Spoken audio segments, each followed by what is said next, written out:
You've got the remote job, you're dreaming of waking up to sunshine, incredible food, and a culture that feels alive. You're dreaming of living in Mexico, but instead you feel trapped, endlessly bouncing from one visa run to the next, always watching the calendar and stressing about your next border hop. It's the nagging uncertainty of being a perpetual tourist. What if you could just stop? What if you could legally plant your flag in Mexico with a real residency card in your hand in about 30 days after you land? Hi, I'm Danielle from Expat Livin, and I help people move abroad with clarity and confidence. And I'm here to tell you that idea of moving to Mexico does not have to be a fantasy. You can build your dream with a clear step-by-step process. And in this video, I'm going to show you exactly how to trade that visa run nightmare for actual freedom so you can build your remote work life the right way. So forget the stress, it's time to build your paradise. First off, why even bother with all of this? Living on a tourist permit, the FMM, feels like freedom at first, right? On the FMM, long-term life admin gets harder. Many banks won't open accounts, driver's license rules vary by state, and landlords may hesitate on long leases. So you're living with a low-grade anxiety, always aware that your time is running out. And heads up, while the FMM can be valid for up to 180 days, the number of days you actually get is up to the immigration officer. And recently, we've been seeing many travelers are receiving far less time. Temporary residency is going to change everything. It's going to give you that key to unlock your real life in Mexico. It gives you the stability to actually build a home and not just have an extended vacation. You can come and go from the country as you please. You can put down roots if that's what you want. This isn't just a piece of plastic, it's a piece of mind. Okay, it's the difference between just visiting Mexico and truly living there. So you have two paths that are going to be the main paths. That's your temporary or your permanent residency. For 99% of us digital nomads, the goal here is the temporary resident visa. And that's what this guide is all about. When you're first approved, you get a card that's valid for up to 1 year. After that, you can renew it for 1, 2, or 3 more years. And after holding temporary residency for 4 straight years, you can level up to the permanent residency without having to prove your finances all over again.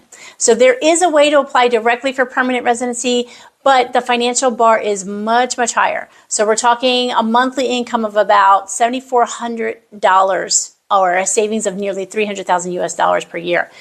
Some consulates also apply policy limits on who they'll grant the permanent visa to, and that's often retirees. So check your consulate's practice. For most of us, temporary residency is the clear, achievable, and smart path.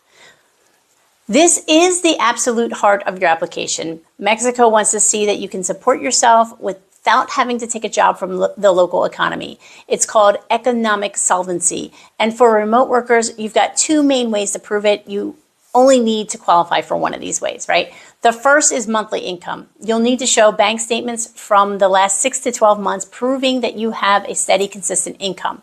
The second is savings. So for this one, you're going to provide 12 months of bank or investment account statements that show that you've maintained a minimum average balance. So for 2026, the solvency amounts are commonly published using UMA, or Unidad de Medida y Actualización. That's the UMA at about 117 pesos per day as of February 2026. But many consulates list temporary residency solvency around 680 UMA. So the exact documentation and exchange rates are going to convert depending on your consulate. So it's roughly about $4,400 to $5,000 per month.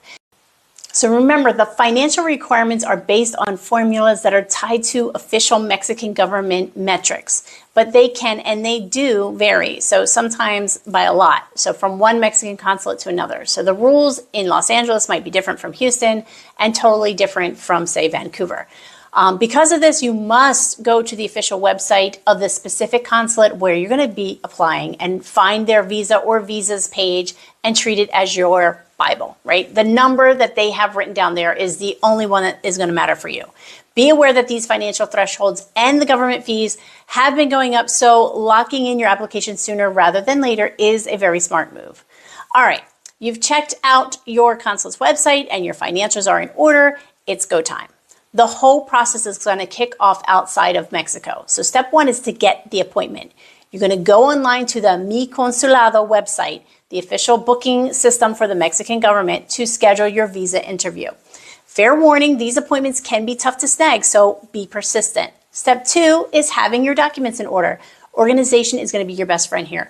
You're going to need your passport with at least 6 months left of validity, the visa application form printed double-sided and on one page, a passport-size photo with a white background, and of course, all of your financial documents, original bank statements, and copies. Finally, the visa fee, which is typically around $56 US. So here's a pro tip. Some consulates are getting a bit picky and asking for extra documents like maybe criminal background checks or proof of medical insurance. Double check, no, triple check your consulate's list to make sure that you have everything they're asking you for. Step 3 is the interview.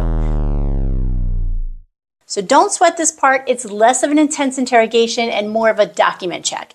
You're going to hand over your file, they'll review it, and if everything is in order, they'll approve you. They'll give you they'll stick a big, beautiful visa right inside your passport, and congratulations, phase 1 is complete. All right, now that sticker in your passport is your golden ticket to enter Mexico, but it is not your residency card. Think of this as your pre-approval.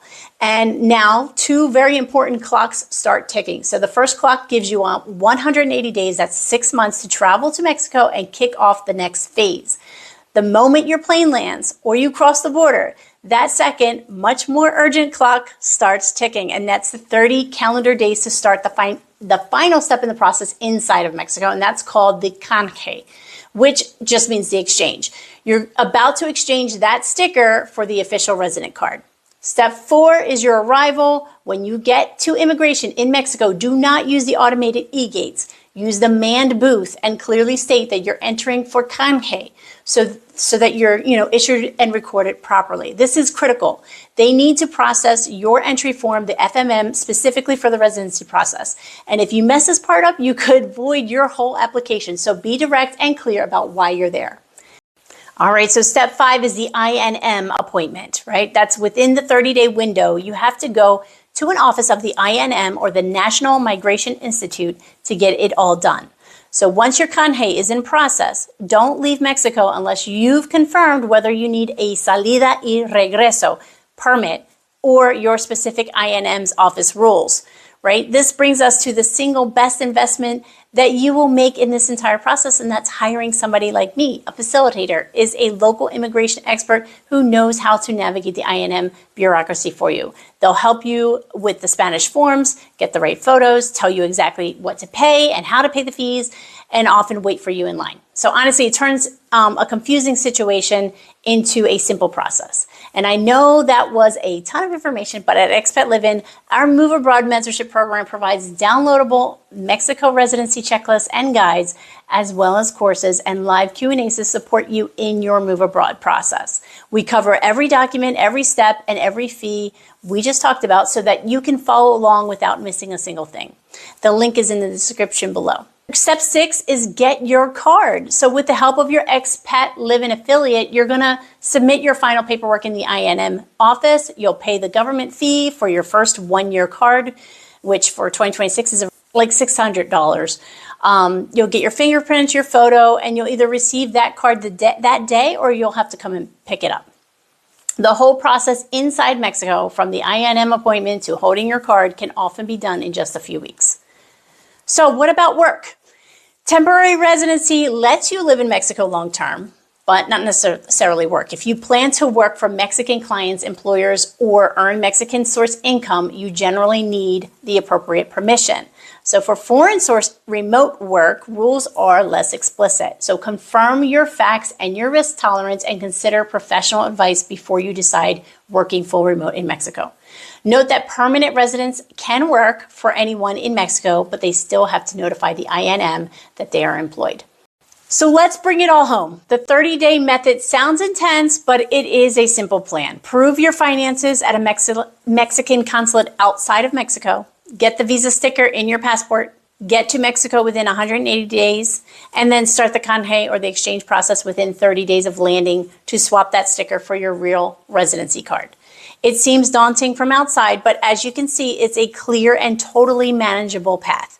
The dream of living in Mexico without the constant visa run anxiety is completely within your reach. You can absolutely do this. Now, if this guide helped you out, do me a huge favor and hit that like button and subscribe for more real talk content on living and working abroad.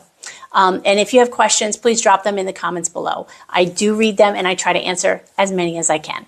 Remember, you don't have to do this alone. At Expat Livin, we offer full move abroad concierge services where we do everything for you to get you from where you are to where you want to be. And if you don't need that white glove service, then we can also guide you through the process with courses and live support via our Move Abroad mentorship program. Let us know how we can help you. And thank you so much for watching, my friends. Happy travels.